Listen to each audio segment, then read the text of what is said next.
Good afternoon, and welcome to the Columbus Metropolitan Club. I'm Neil Juris, Senior Director of Communications and Engagement for the Mid-Ohio Regional Planning Commission. You also know us as MORPC. I'm also a member of the CMC Board of Trustees. Thank you to today's sponsors, the Edwards Companies, Homeport, NBC4, the Robert Weiler Company, and Steiner and Associates.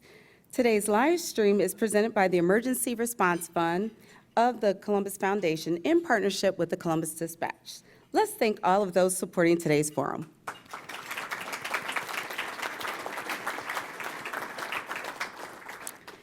Can a new project in Columbus provide hope and housing for the homeless by building a community that fosters employment and independent living? Vista Village is an affordable housing project aiming to do just that. Central to the Vista Village model are 41 tiny houses, a community center, and a garden, a park, and green space. Today, our panel will discuss this initiative and explore how Vista Village might serve as a model for other communities struggling to address the nation's homeless crisis. So please welcome Sandy Doyle-Ahern, Sandy Stephenson, John Perez, and Kerry and our host, Kerry Charles, weeknight anchor with NBC4. You can learn more about today's speakers in your forum flyer. Kerry, we look forward to today's conversation. So enjoy.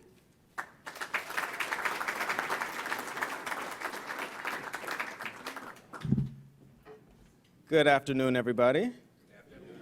And thank you, Neil. So I have to start by asking, who watched This Is Us? Let's show of hands. Show of hands. The general manager, news director are here. They want to know who's watching NBC. If you missed last night's This Is Us, it was amazing. It was a great episode.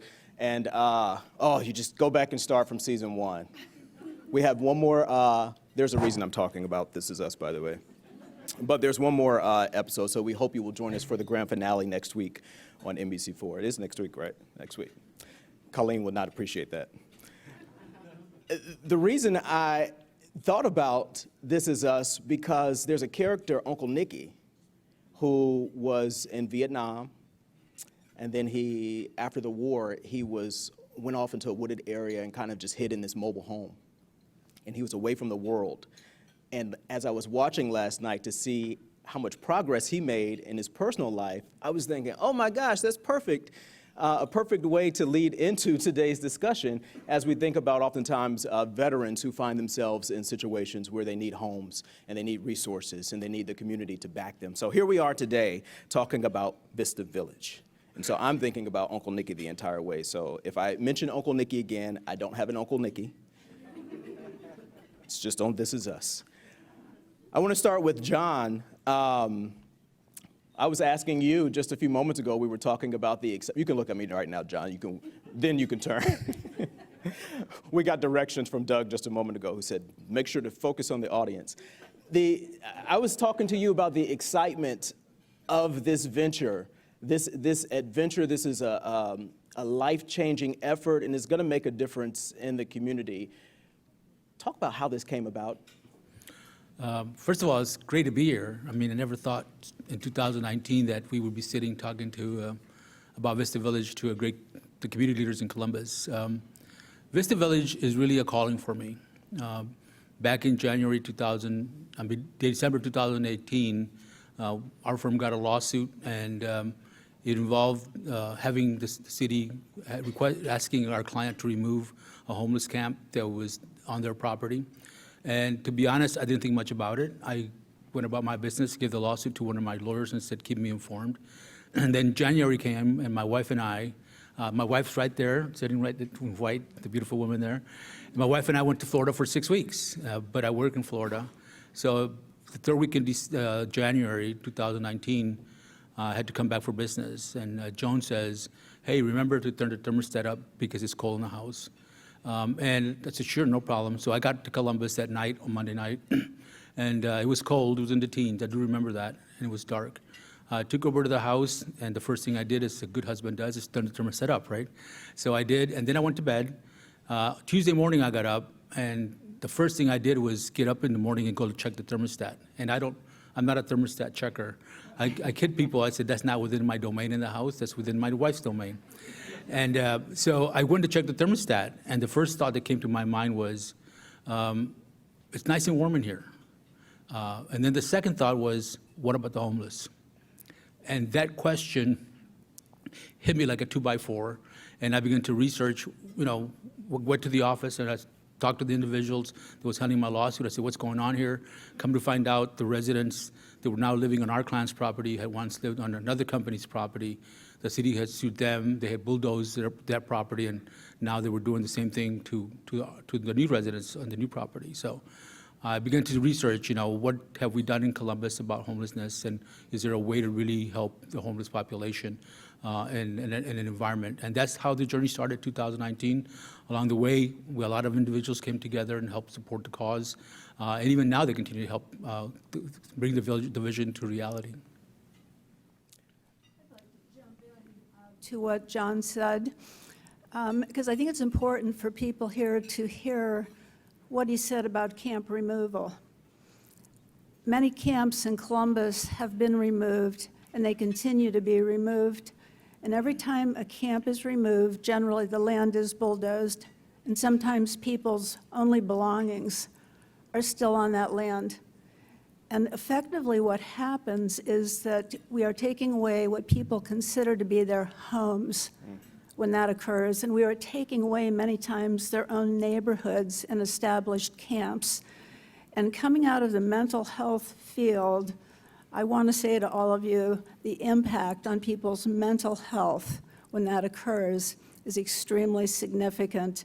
And there are reasons that these camps are removed. I'm not going to defend why they should or shouldn't be, but that does remove a person's neighborhood and the place they've considered their home.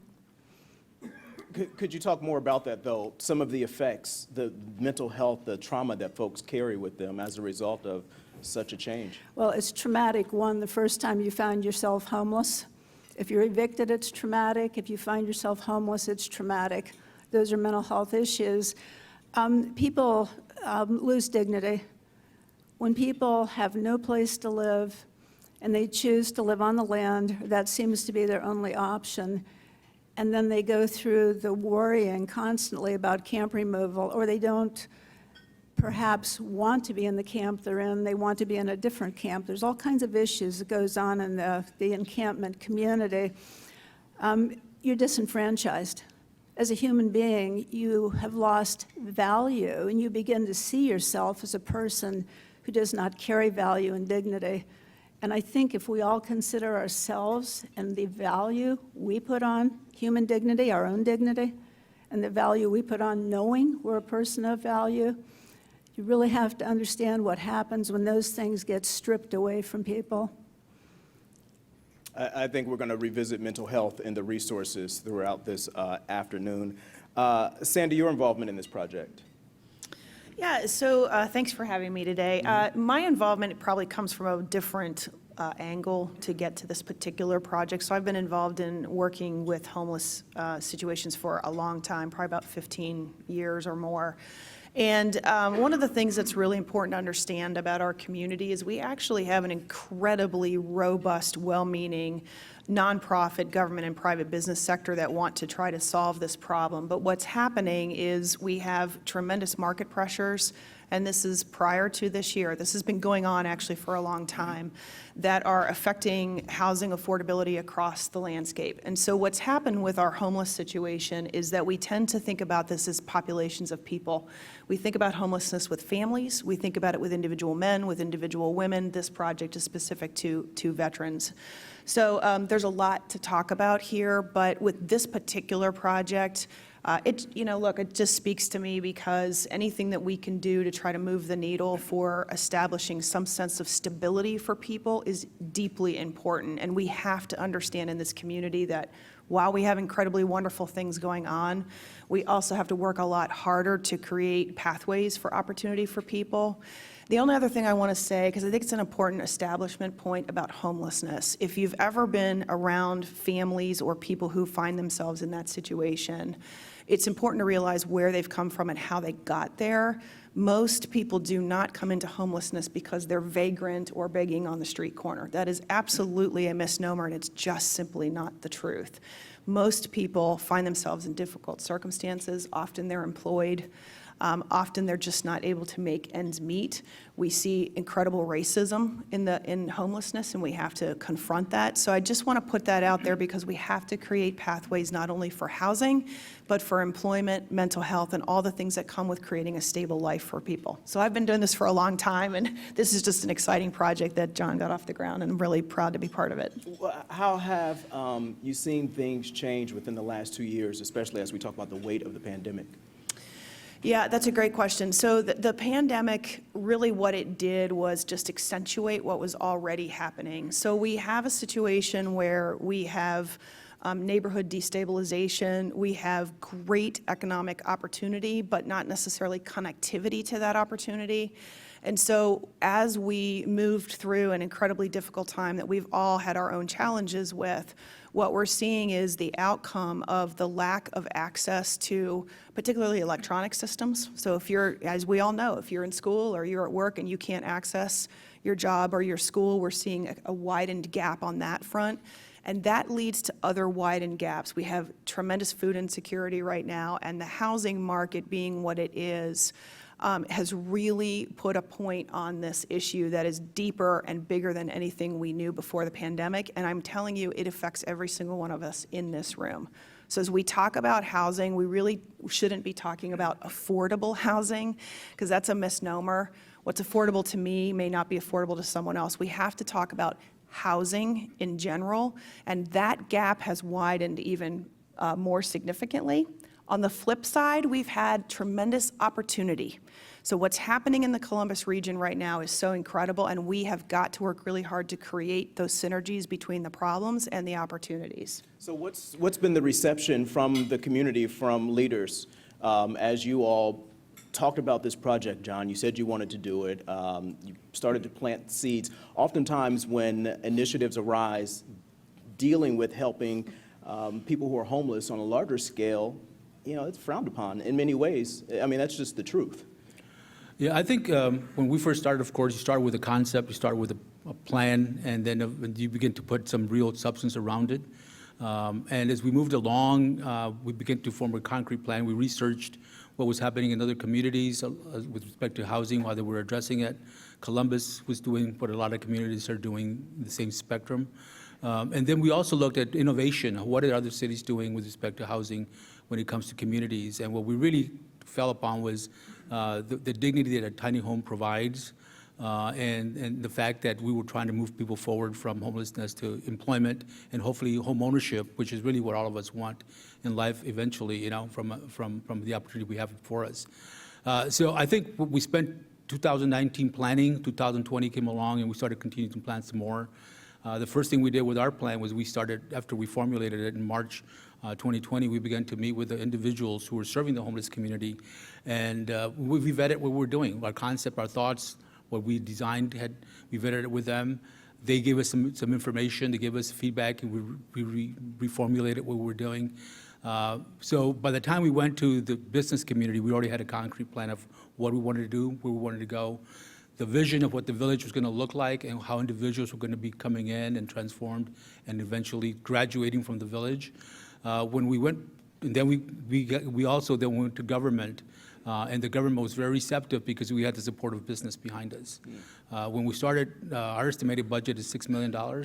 When we started raising money, people were asking us, what's government doing about it?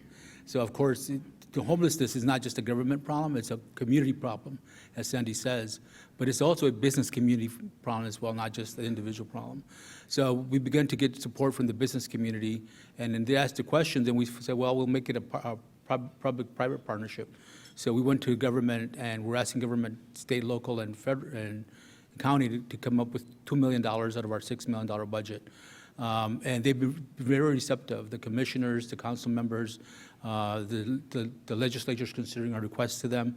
That's been really super supportive of that. But even more astounding to us was support from the community.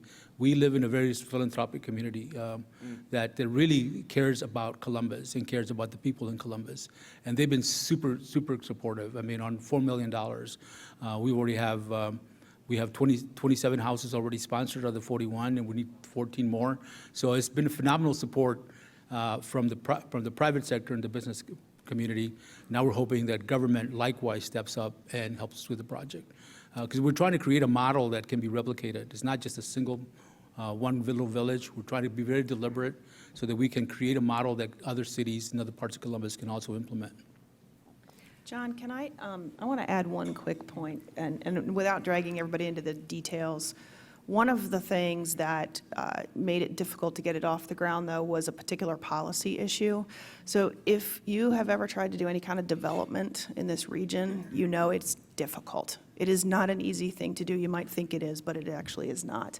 And a lot of that is a result of policies and practices that are in place that need to be revisited, many of which are happening in Columbus and in some of the suburbs. But I want to make sure we're clear about that, because oftentimes people look at developers and say, well, why don't they just go do it? And I'm telling you, it is not that simple. So this project had a little bit of an early snag we had to get through, and we did. But it took a little bit of finagling to overcome a policy issue that was actually quite small, but could have stopped the project. So I just want to be clear as we talk about this, that there are a lot of avenues to getting this work done, but we've got to all be working together to really work on policy issues as well. Let me jump into that same topic. Dealing with public officials can be very challenging for the reasons that you said, and many other reasons. I started working on meetings with public officials in around 2018, as I refer to now as BC, before COVID. So we all have to think about that. But they listened. But in our community, a lot of money is given to the Community Shelter Board. Public money goes that direction, and it is well spent. It is needed. When we started showing people pictures of camps that had been bulldozed and started showing community officials pictures of tiny villages in other communities that don't have plumbing, because that's key. Tiny villages are in many cities in the country, they don't have plumbing. There was one model in particular that could be built for about $7,900 a piece. It's a Conestoga wagon. It's on wheels. That's how this community got around the code about a tiny house. They used seriously, they used Conestoga wagons, and it worked. But there was interest, but there was always a statement, if it doesn't have plumbing, it's not going to happen in Columbus, Ohio. And I said, people are living out in camps that the city hasn't sanctioned, and they don't have plumbing. And you don't even put porta pots out there for folks. You don't even put trash receptacles out there for folks. Well, if we did that, we'd be sanctioning camps. And then people downtown, and I get it, they got upset because homeless folks come downtown. And if you're coming out of a camp or you're coming out of a shelter and you're downtown, where's the toilets? We started talking to the city 10 years ago about public toilets downtown. 10 years later, we're finally going to get them. And you think again about the human dignity of people and what it must be like to leave a shelter or leave a camp in the morning, get on a bus, get off, and have no place to go to the toilet. Not in a restaurant, not in a building, and no public toilets downtown. We are going to have them now. So progress occurs, it's slow. It's been very slow. Thank you. And to your point, If I can just add. go for it. Our houses do have toilets. We were fortunate when we knew that we were developing something that was going to be different in Columbus. We knew that we had to have the right piece of real estate. We had looked at other real estate. The infrastructure expense was very expensive. The zoning laws would be very time-consuming and expensive as well. So we were really blessed that we found a piece of real estate that would have been owned by a developer, a residential developer. And they had laid out the infrastructure. They had already put all the lots together. So when we started the process, we started basically following what was already approved. So we left minimal obstacles for any city official or any government official to object to what we were doing. And our houses, they're 420 square feet home, modular construction, all wood construction on a frame. They do have a toilet. and a shower, and they do also have a kitchen and a bedroom area.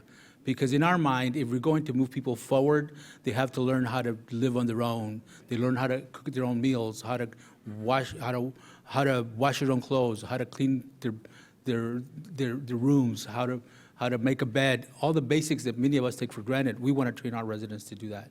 So that's part of what we have. So in our village, phase one, the 41 tiny homes, they're all going to be, the standard that we've been using is, if I don't want to live there, our residents are not going to live there either. So we are moving forward with, hopefully, full blast, trying to make sure that the place where they live is a place of dignity, because we want them to focus on moving forward from where they are.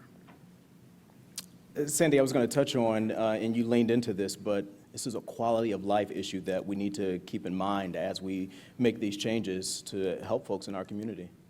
Absolutely. I think we all appreciate this terminology, quality of life, and most of us can define what it means to us.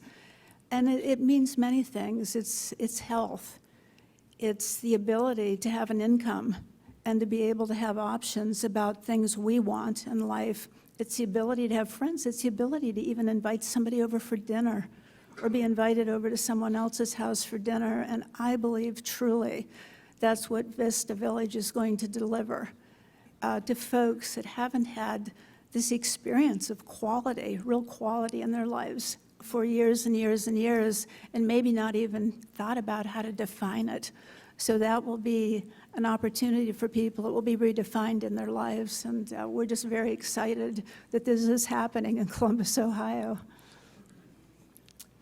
Talk about some of the resources within the community, and how did you all choose and decide the different amenities, if you will, that will go into this community?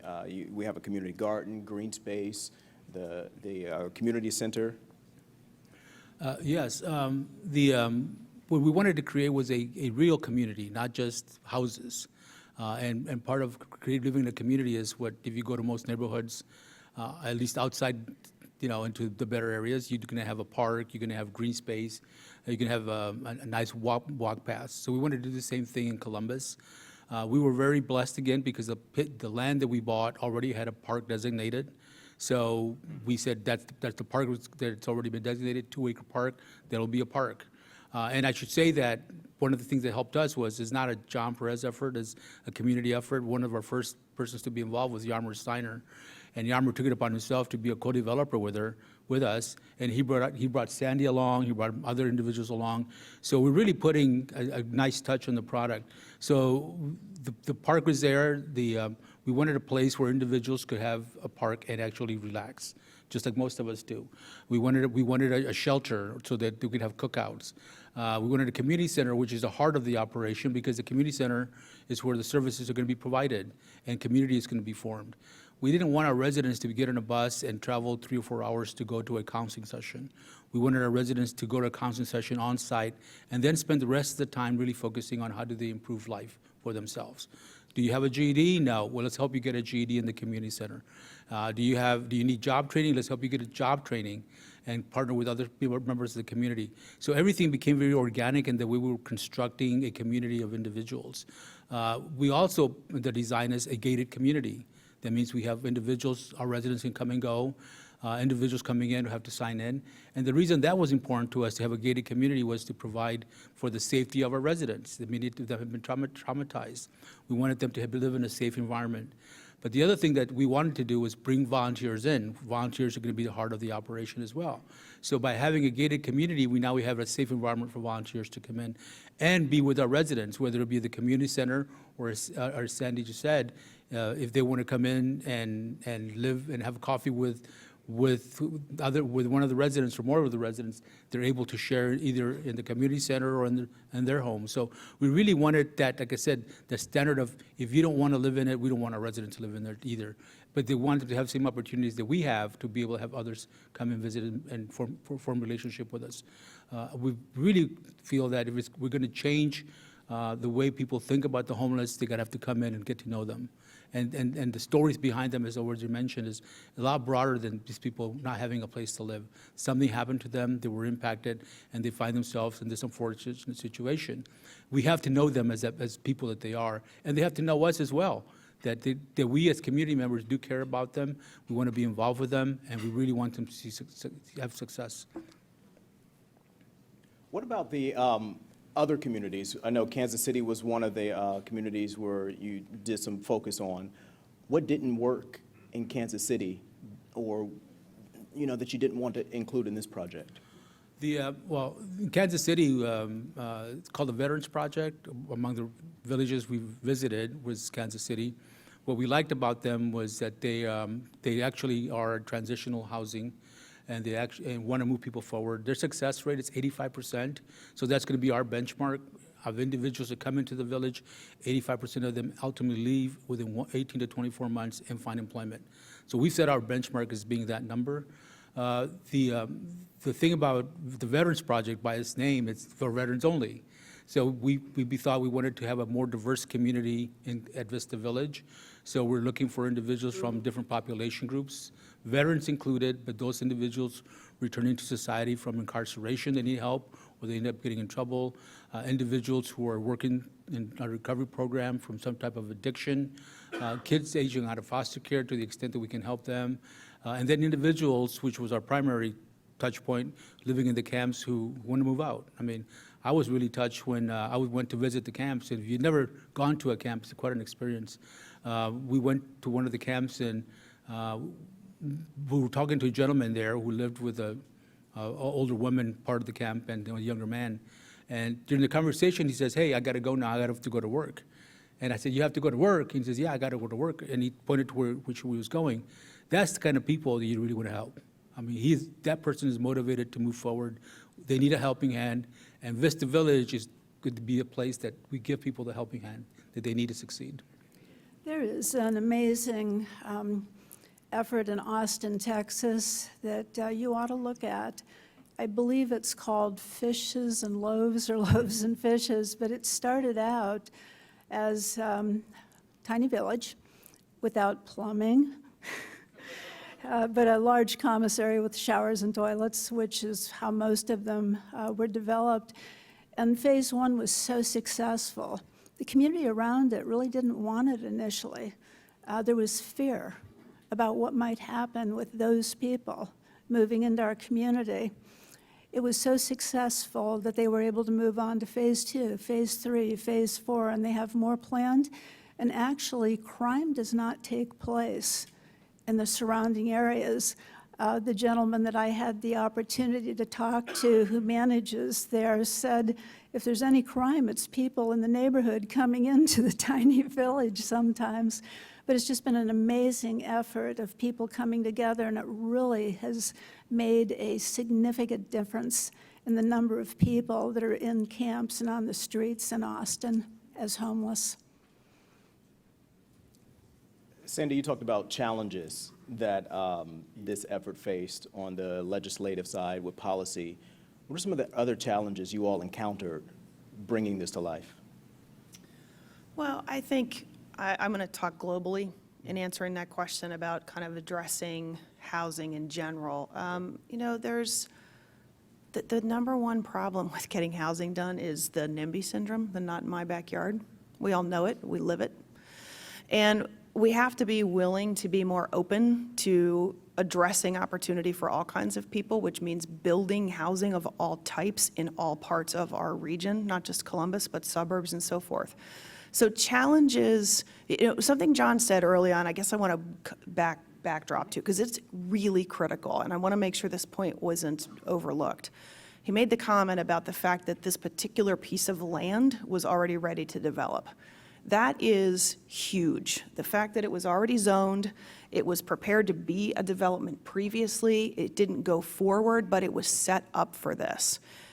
A lot of times trying to do, whether it's affordable housing, market rate housing, whatever it is, that is not the case. So I want to be clear about it, because challenges really have to do with how we treat each other. Truthfully, that is what it comes down to. So when there's an attempt to try to do housing of all kinds, One of the things that happens is that if we're in a situation where we don't have the great fortune to find a piece of ground that is ready to go, which I will tell you in this region is near impossible at this point, the way we're growing, then we have to be open to something changing in our neighborhood to allow housing of all kinds to occur. One of the very commonly understood things about our region is that because of the lack of diversity of housing, people who can actually afford to rent or buy more will rent down. And the reason they do that is because it gives them more disposable income. Makes sense. But what's happening then is people who can only afford in that particular range have no housing to go to. So this is a systemic problem. It's not a theory. We know this about the data. So the challenges really come to being open-minded as our community grows to allow other people to come in and give them the lift that they might need. And I think that challenge is less about policy and more about how we're willing to grow and treat each other. And that's what I was getting to earlier, talking about the reception, that not in my backyard, that has to be a challenge as you all, this plan sounds like it's going to be a success, but how do you expand that into other communities dealing with that notion? Yeah, there's a lot of people trying all the time. So, I think it's probably about approaching people in various neighborhoods who are already existing residents and educating people about the opportunity to bring other residents. And this does not mean opening doors to people you don't want to be around. That is just not, that's a misnomer. This is really about opening doors to people who want the same things that we all do. Raise a family, have a good job, have a safe place to go, be able to flush the toilet. So, some communities are embracing that really well. Reynoldsburg, Whitehall, doing tremendous work around this right now and having great success because they're creating the pathway and the doors to allow that to happen. Other communities are challenged with it, and I think we're just going to have to continue to be willing to talk about it and try to move projects along. The last thing I'd say about it is it's fear. I mean, the reason projects get killed all the time is because people think there's something bad going to happen. And as Sandy pointed out, the data will tell you that is absolutely not the case. Once we build those projects, people find out they have nice new neighbors that they're willing to get to know. So we've just got to keep the door open for each other. Yeah. If I can add on the obstacles. When we first started in 2019, first developing, Lexi Rogers, who's over there, was one of the people that had been with us from the beginning. She did a lot of the research on what was going on in other communities. And we did look at Community First in Austin, Texas, as Sandy mentioned. I got two Sandys, Sandy 1 and Sandy 2. But Community First they had communal toilets, communal kitchens, they had RVs in their park. And so when we looked at that and we approached the city initially in 2019, they said, no wheels, and we'll look at it. So we started developing something that would fit within the parameters that they had. Our biggest obstacle, the city's been wonderful because as was mentioned, we already zoned for what we're going to use it for, and we have the infrastructure. Our biggest obstacle is having the community, the leaders think differently than they've been thinking, because a lot of the thought in Columbus is around apartment complexes. And so we come in with tiny homes, and they're not used to tiny homes. I mean, tiny homes, Ann Bishop is here. She touched on tiny homes a long time ago, even before I started talking about them. And she ran into her own obstacles. So what happens is people are comfortable with apartment complexes dealing with homelessness, and you come in with a different idea and they don't understand it. I mean, we have to explain to individuals why tiny homes we believe are a good environment, provide dignity, and can be constructed perhaps even less than apartment complexes. So, but if you build an apartment complex, people readily agree to that because they've seen them go up. So our challenge is just having people think about addressing homelessness in an environment that provides dignity, but different than an apartment complex. That's been our biggest challenge. But the community, the business community, has been very receptive, and the government officials who we've talked to have also been receptive to tiny homes at Vista Village. And of course, our goal is to create a model that can be duplicated so that we address the issues, and hopefully we can have other tiny homes in Columbus and other parts of Ohio. And I think that if we can succeed in our village and prove that, yes, property values, we're going to go up, There's no crime that's going to come in, not going to be impacted, and people are going to succeed. We're hoping that by establishing meeting those goals, that then other parts of Columbus and Ohio will be receptive to this type of concept. And I think it's important for all of us to acknowledge that all of the above is needed. Apartments can be a really good thing. They're needed. More is needed. Tiny villages, tiny homes are a wonderful option for many people. They're needed. More is needed. Allowing people to move into our neighborhoods who are different from us, who may value different things, may worship differently, or are different people. We need to learn as human beings to open up to each other, to be kinder. There's a lot of lip service to that. So as we don't necessarily do it with each other, it's easy to imagine why it's been hard for people to envision different types of housing that have different appeals to different people, and it's something we all need to commit to together. And I will say again, as a mental health person, it is the mentally healthy thing to do. We will begin taking questions from the audience on the live stream and then from you all here. The microphone is set up in the back, so be sure to go back and get your questions thrown in if you have any. They're running up already. There we go. We'd like to see that. How can our audience hear, the folks watching at home in their offices, how can they get involved in an effort such as Vista Village? I'll take that one. First of all, I mean, I think you have to talk up the project, let people know that you support something like this kind of concept. Right now, we really need your help with the government officials because they're considering budget items, and that's 1/3 of our effort, the funds that we need to construct. Both, so call council members. We met with all of them. They've been very receptive. The commissioners, we met with all of them. They've been very receptive, and we met with senators and representatives in the governor's office. But, just as us, if you get involved, that'll help a lot. And of course, eventually, we're still trying to raise money. So get involved and get to know us and help us out. And I know we're going to take questions. I just want to add a broad stroke to that question. I appreciate you asking it, Kerry. So there are at least 17 organizations in our region that are doing homeless housing. And it is everything from youth, which are, if you think about it, if you are a young person who's aged out of the foster system, you can be incredibly good at hiding in this community. So we have a hard time sometimes counting that group, but we believe it's somewhere between 4,000 and 5,000 people. We have homeless families, we have homeless men and women. And so in our region, just understand as we grow, statistically speaking, we're going to continue to have more and more people in need of this. So we have lots of opportunities in the community to get involved if it's something you're interested in. And if you don't want to do direct service, then the next time something comes to your neighborhood, stand up and speak in support of it and welcome your neighbors.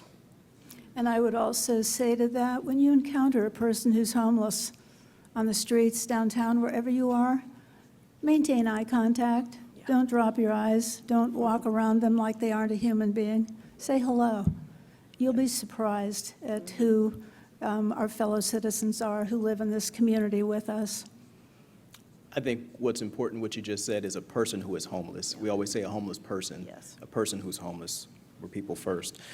It's CMC's longstanding tradition to take some questions from the audience. Doug is back there. He's ready to go. You got some questions? I do, Kerry. Thank you very much, and thank you to today's panelists. I also just would like to say a thank you to Harvey Hook for bringing today's topic to CMC's attention. Thank you very much, Harvey. This is a terrific conversation. So our first question was submitted in advance during the registration process by Stephen Levin, and he's got a couple of questions here. I'll throw out a couple. One is, will the proposed location for Vista Village be on a 24/7 bus line? And second part to that is, will the community center host vocational training opportunities, and what will those training opportunities be initially, if yes?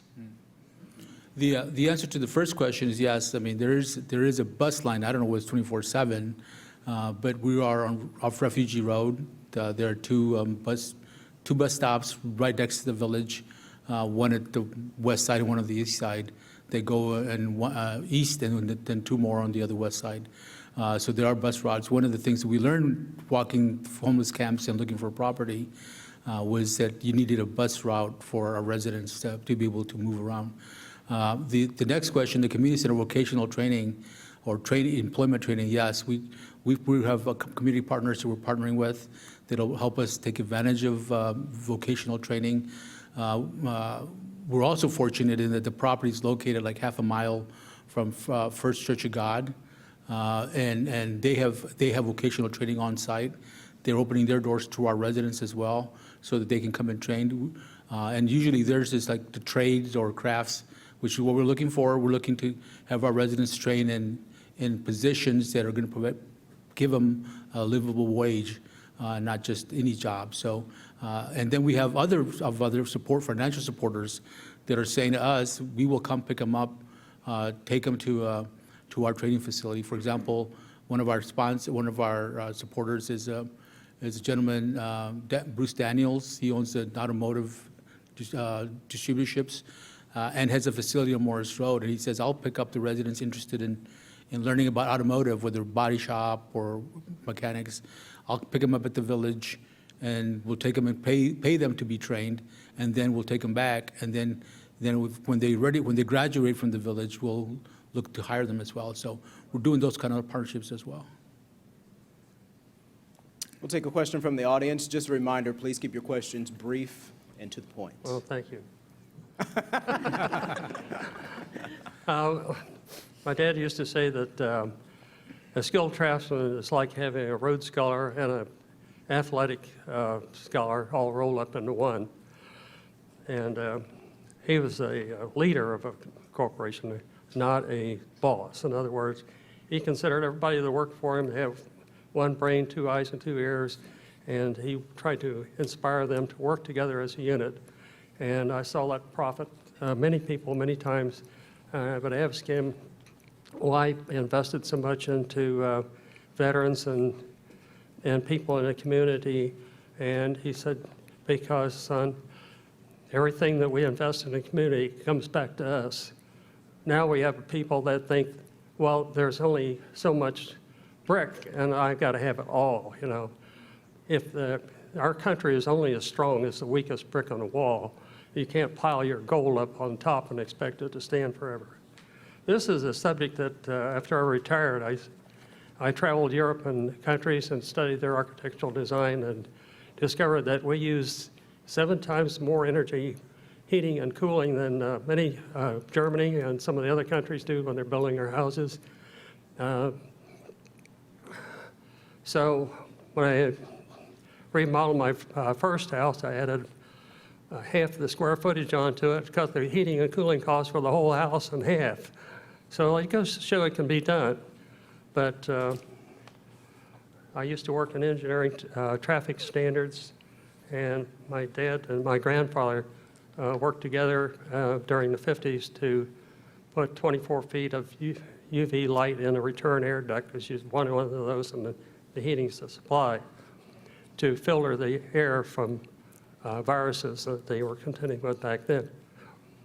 I know you have it sounds like a lot of experience in this realm. Can you drive us toward the question? Just for sake of time, we're going to run out of here in just a moment. Well,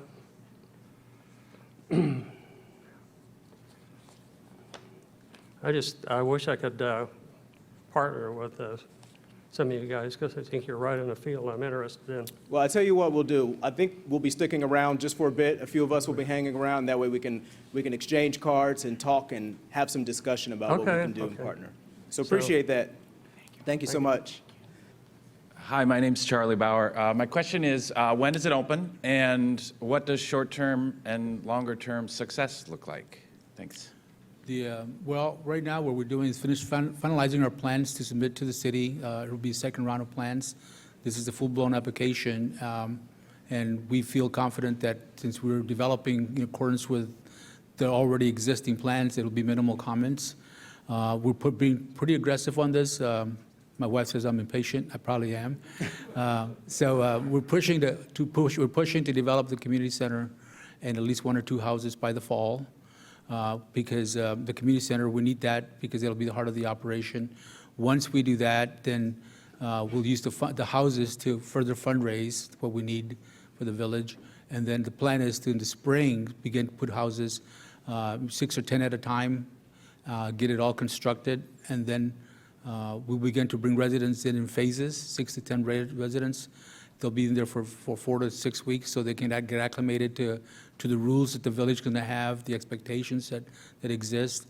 And then once the first 6 or 10 are ready to go, then bring the other individuals at a similar time period. So kind of a phase in.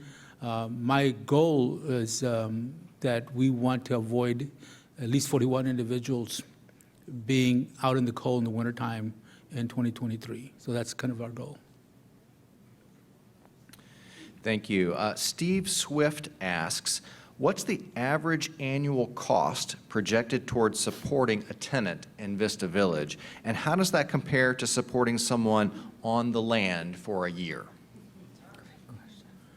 So I can address the first question. What we have done is we have spoken and done their due diligence with other villages across the country. And the expense, operating expense, is about $6,000 per house per year. And that includes, in our case, utilities, everything that's needed. We've also vetted that number with local groups here that have vertical apartments and asked them what their operating expense is. And it's pretty much consistent, about $6,000 per month, per year, per house, or per unit. So we're going with that number for the village as well. Let me just add, with regard to the expense of supporting people on the land, we don't support people on the land in our community. Volunteer organizations take food out. Folks take receptacles out sometimes so trash can be picked up, but we really, in our community, are not providing supports to people on the land. Hi, John Hollins with Gebben Communication. And to piggyback on your point, Sandy, my question is, do you have a plan for homelessness prevention and resources around that, and potentially partnering with some of the nonprofits? I believe one of the Sandys mentioned something about the Community Shelter Board, so seeing if there are partnerships in place for that. We have MOUs in place with different agencies that we're partnering with, referral agencies that are sending us residents along with a case plan for each resident. So we have those partnerships. We have Community Shelter Board functions under a different model than we do. They use a housing first model. So we see ourselves as augmenting what they're doing for those residents that are ready to move out and live and want a second chance to move on. So, so we have reached out to them, and their supporters are our supporters as well. And I really appreciate your question. So I'm going to add one point to it. We do not want to keep building shelter in this community. It is absolutely not the right thing to do. We have got to build housing for what we term as rapid rehousing in the homelessness business, and there is a business to homelessness, shockingly. I will tell you from the standpoint of some of the other shelters that are operating, the cost to operate these is almost untenable at this point. I'm very involved in the YWCA. Some of you probably know that. We do family housing and single women housing. We are having to raise millions of dollars privately to keep that shelter open.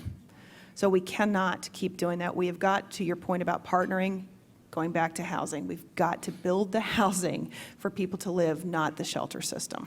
And you mentioned prevention of homelessness. That is such an upstream issue.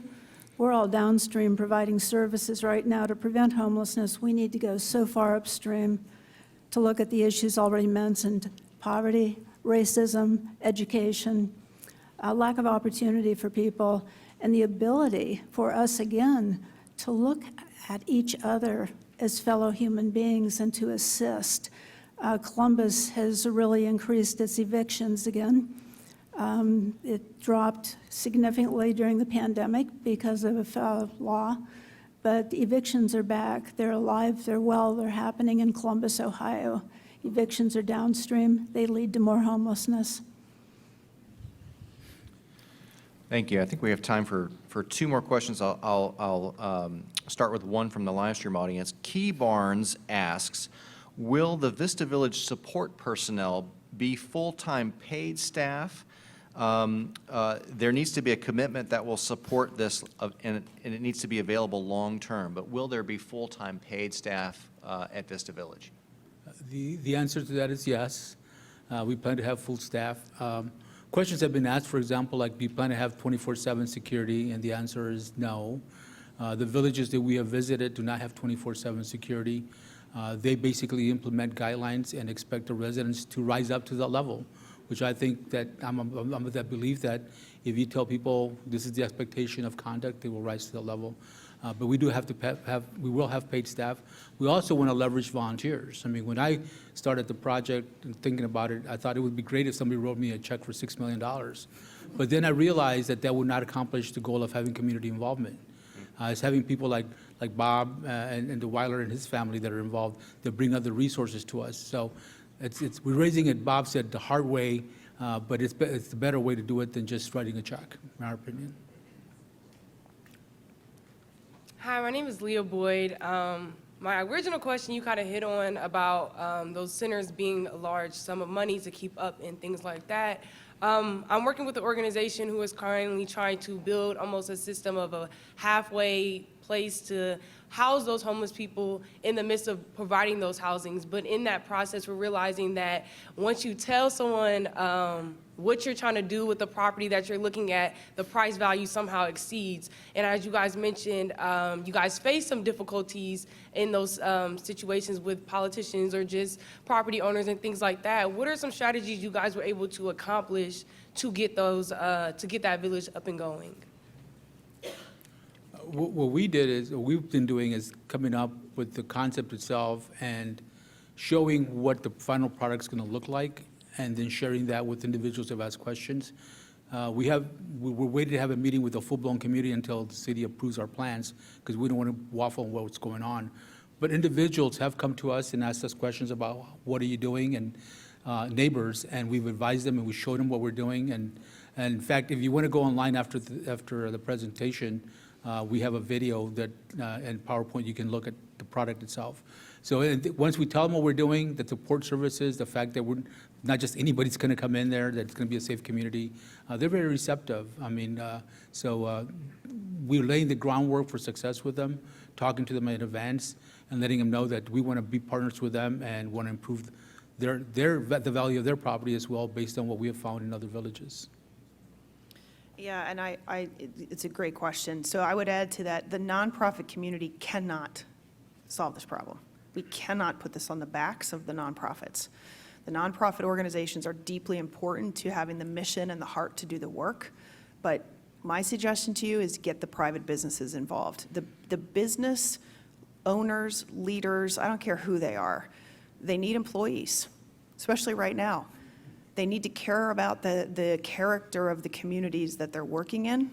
And when the private businesses get involved and understand that doing this work helps them too, they're very quick and eager to partner with the nonprofits. And by the way, that is happening tremendously here.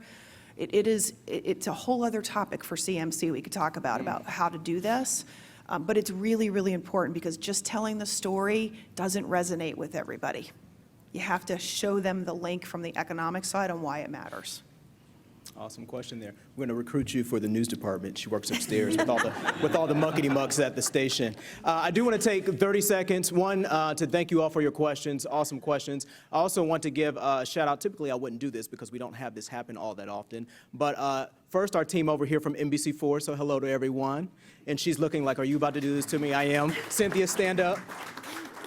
Cynthia Hill is our newest anchor and reporter at the station. She'll be anchoring weekend mornings on NBC4 today, but she's getting a little, what do we call, like a dress rehearsal test run right now, so she'll be on.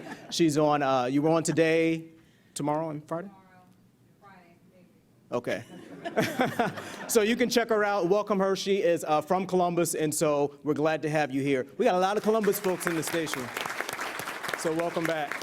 And with that, I'm going to turn things back over to the one and only Neil Juris.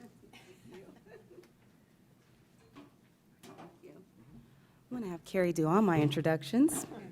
So I hope you found today's forum informative, and as our HUD Secretary Marcia Fudge says, housing is infrastructure. And so I learned that it is more important now than ever to move people who are homeless into safe and stable housing, and is something we should all be committed to and concerned about. So please make plans to join us next Wednesday for Fixing Ohio's Childcare Crisis with another terrific panel.